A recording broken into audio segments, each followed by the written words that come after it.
रुक गई है जी, और इस रुकावट का ऐलान हमारी सरकार, हमारी सेना नहीं करती, अमेरिका के प्रेसिडेंट करते हैं, अमेरिका के राष्ट्रपति करते हैं।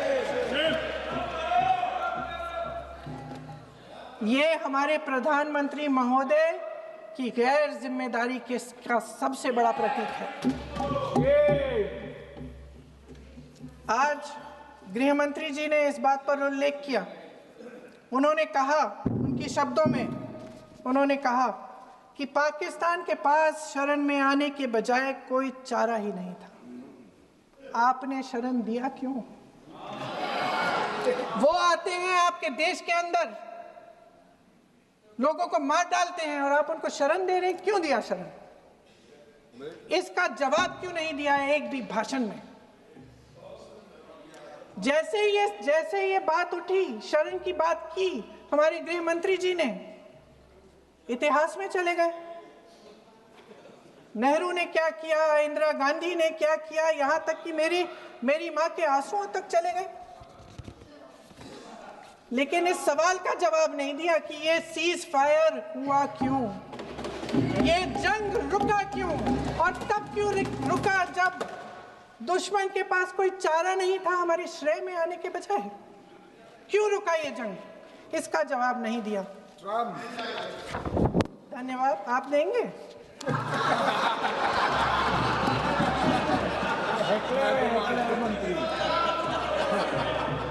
देना भाई, देना। आपको टाइम मिलेगा तो, टाइम नहीं मिलेगा आपको शायद। वैसे महोदय, मेरी माँ की आंसू की बात किए, मैं इसका जवाब देना चाहती हूँ। मेरी माँ के आंसू तब गिरे जब उनके पति को आतंकवादियों ने शहीद किया,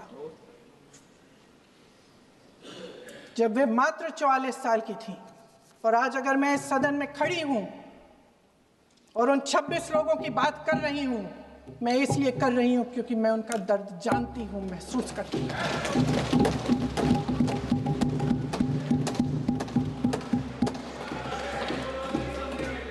अध्यक्ष महोदय, मैंने कहा कि देश का नेतृत्व सिर्फ उपलब्धियों का श्रेय लेने से मजबूत नहीं होता। सफलता और विफलता दोनों की जिम्मेदारी लेने से बुलंद होता है। ये सोने का ताज नहीं है, कांटों का ताज है। अध्यक्ष महोदय, जब सरकार झूठी और कायर हो तो वे बहादुर से बहादुर सेना के साहस और पराक्रम को भी कमजोर कर देती है। देश को प्रतिशोध के साथ साथ सबके प्राणों की रक्षा का प्रण चाहिए। सेना की शक्ति के साथ सरकार की सच्चाई भी चाहिए। महान देशभक्त शहीद इंदिरा गांधी जी, जिन्होंने सफल कूटनीति के बल पर अमेरिका के राष्ट्रपति निक्सन का मुकाबला करके पाकिस्तान का विभाजन करवाया, बांग्लादेश बनाया, 1 लाख पाकिस्तानी सैनिकों को आत्मसमर्पण करने पर मजबूर किया, उन्होंने कभी इसका श्रेय लेने की कोशिश नहीं की। ऑपरेशन सिंदूर का मकसद अगर पाकिस्तान को सबक सिखाना था तो शायद ये मकसद अभी अधूरा है, क्योंकि हमारी कूटनीति विफल रही है। इसका प्रमाण यही है कि ऑपरेशन सिंदूर के बाद एक पाकिस्तानी जनरल, जिसके हाथ खून से रंगे थे, अमेरिका के राष्ट्रपति के साथ बैठकर लंच खा रहे थे। अगर ऑपरेशन सिंदूर का मकसद आतंकवाद को खत्म करने का था तो पाकिस्तान को संयुक्त राष्ट्र के आतंकवाद विरोधी समिति का अध्यक्ष चुने जाने से इस मकसद को धक्का लगा है। इसकी जिम्मेदारी कौन लेगा? क्या हमारे प्रधानमंत्री लेंगे? क्या उनमें ये हिम्मत है? नहीं है। अगर इस ऑपरेशन के दौरान हमारे जहाजों का नुकसान नहीं हुआ तो सदन में इसे साफ साफ कहने से क्या डर है? क्यों नहीं कहा है? कल भी रक्षा मंत्री जी ने कहा कि हमारे इंफ्रास्ट्रक्चर का नुकसान नहीं हुआ, तो जहाजों के बारे में भी बता दें, साफ साफ बता दें। क्या हर्ज है? सच्चाई तो है। सवालों से बचने के लिए ये सरकार हमेशा प्रयास करती है।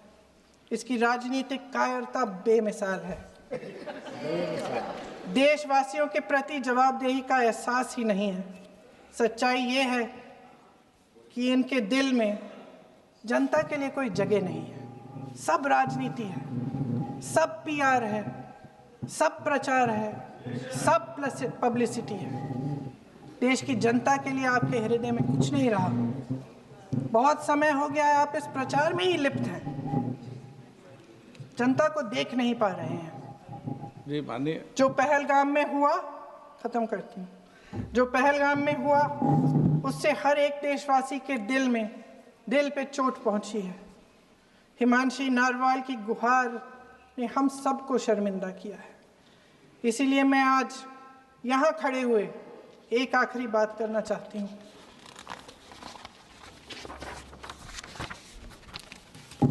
इस सदन में लगभग सभी के पास सुरक्षा है, सुरक्षा की व्यवस्था है। हम जहां भी जाते हैं हमारे साथ सुरक्षा कर्मी आते हैं। आपको भी मिल जाएगी, आप मंत्री बन जाएंगे, आपको भी मिल जाएगी। मैं मजाक की बात नहीं कर रही हूँ, थोड़ा सा धैर्य रखिए। उस दिन पहलगाम में 26 परिवार उजड़ गए। 26 लोगों को अपने परिवार के सदस्य के सामने मारा गया। 26 बेटे, पति, पिता गुजर गए। उनमें से 25 भारतीय थे।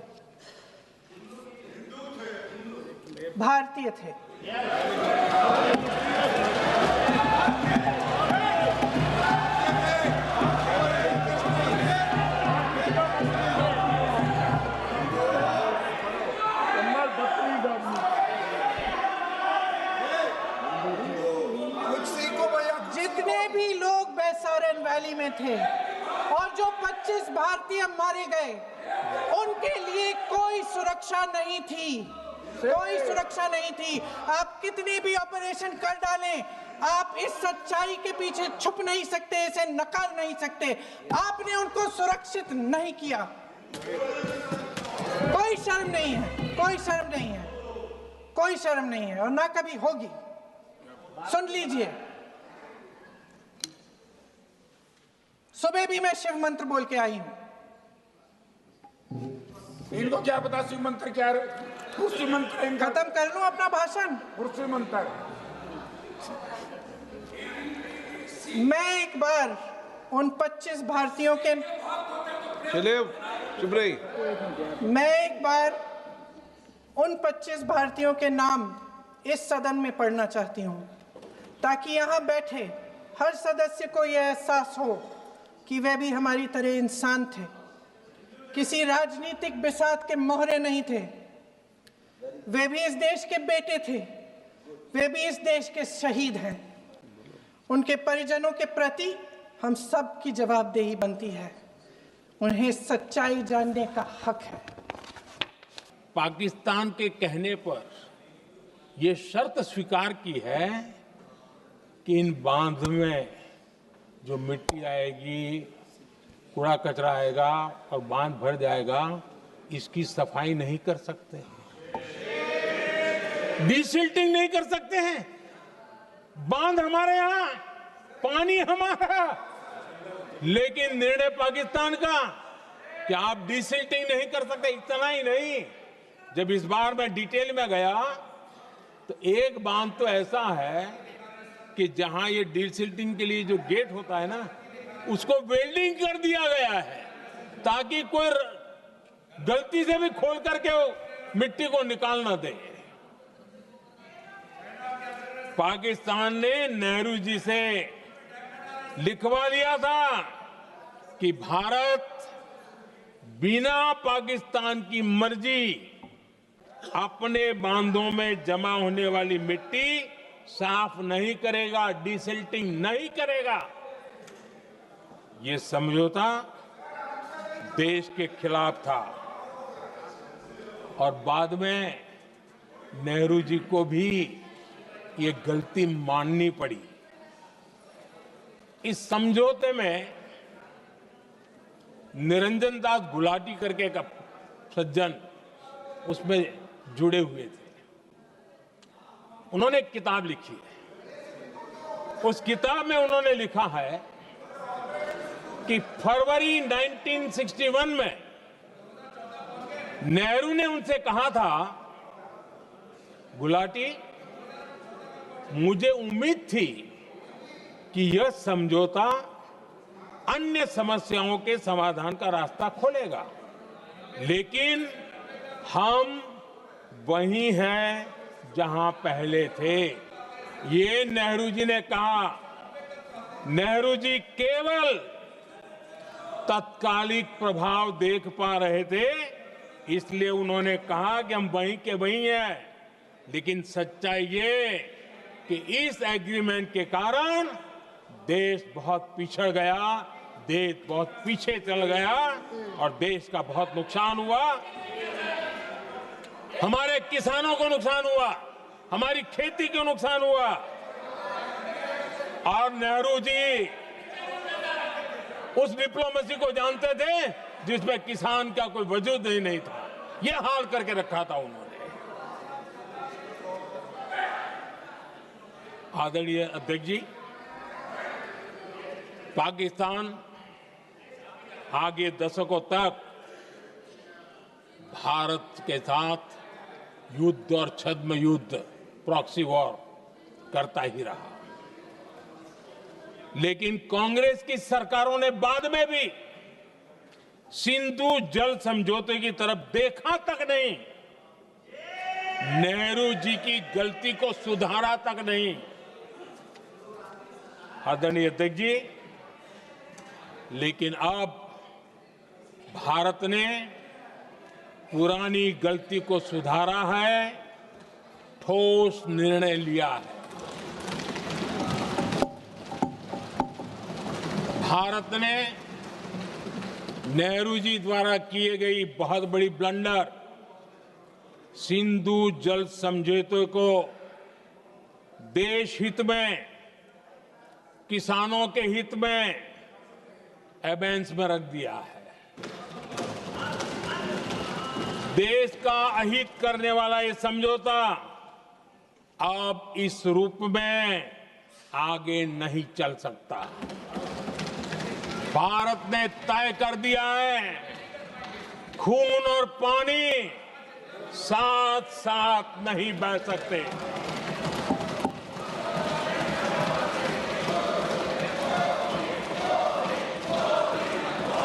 माननीय सदस्य, आप बहुत देर हो गई, आप उपनेता हैं, ये तरीका आप बैठे बैठे टोकते हैं। प्लीज, ये शोभा नहीं देता आपके लिए। बैठिए बैठिए बैठिए आदरणीय शोभा नहीं देता आपका। अध्यक्ष जी, आप उपनेता, अपनी मर्यादा बना के रखें। चलिए बैठिए।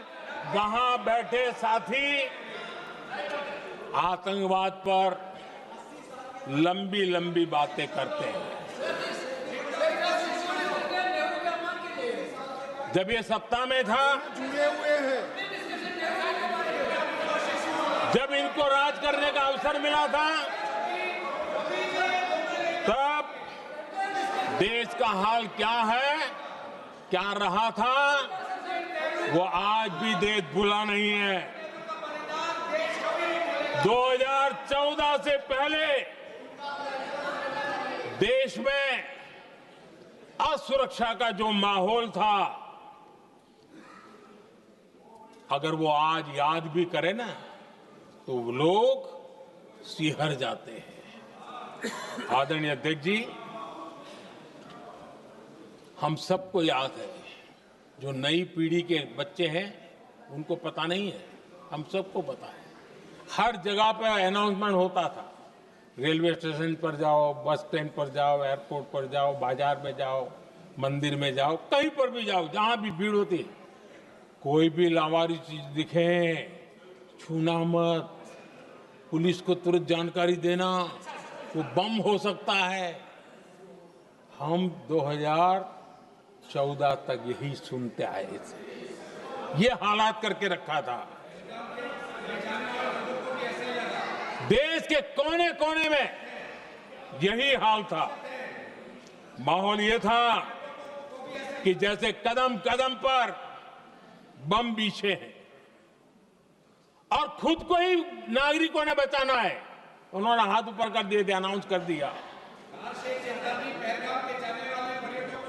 आदरणीय अध्यक्ष जी, कांग्रेस की कमजोर सरकारों के कारण देश को कितनी जानें गंवानी पड़ी, हमें अपनों को खोना पड़ा। आदरणीय अध्यक्ष जी, आतंकवाद पर ये लगाम लगाई जा सकती थी। हमारी सरकार ने 11 साल में ये करके दिखाया, एक बहुत बड़ा सबूत है। 2004 से 14 के बीच जो आतंकी घटनाएं होती थी, उन घटनाओं में बहुत बड़ी कमी आई है।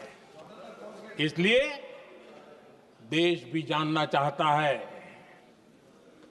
अगर हमारी सरकार आतंकवाद पर नकेल कस सकती है तो कांग्रेस सरकारों की ऐसी कौन सी मजबूरी थी कि आतंकवाद को फलने फूलने दिया।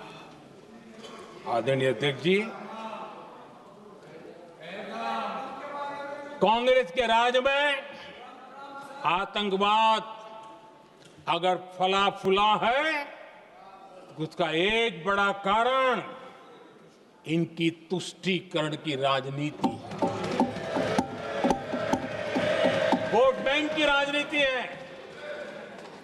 जब दिल्ली में बाटला हाउस एनकाउंटर हुआ, कांग्रेस के एक बड़ी नेता के आंख में आंसू थे, आतंकवादी मारे गए इसके कारण। और वोट पाने के लिए इस बात को हिंदुस्तान के कोने कोने में पहुंचाया गया।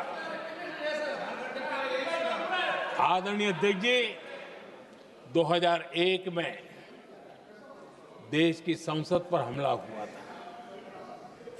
तब कांग्रेस के एक बड़े नेता ने अफजल गुरु को बेनिफिट ऑफ डाउट देने की बात कही थी। आदरणीय अध्यक्ष जी, मुंबई में 26/11 का इतना बड़ा आतंकी हमला हुआ, एक पाकिस्तानी आतंकी जिंदा पकड़ा गया। पाकिस्तान की मीडिया ने, दुनिया ने यह स्वीकार किया कि यह पाकिस्तानी है, लेकिन यहां कांग्रेस पार्टी इतना बड़ा पाकिस्तान का पाप, इतना बड़ा पाकिस्तानी आतंकी हमला, और ये क्या खेल खेल रहे थे? वोट बैंक की राजनीति के लिए क्या कर रहे थे? कांग्रेस पार्टी इसको भगवा आतंक सिद्ध करने में जुटी हुई है।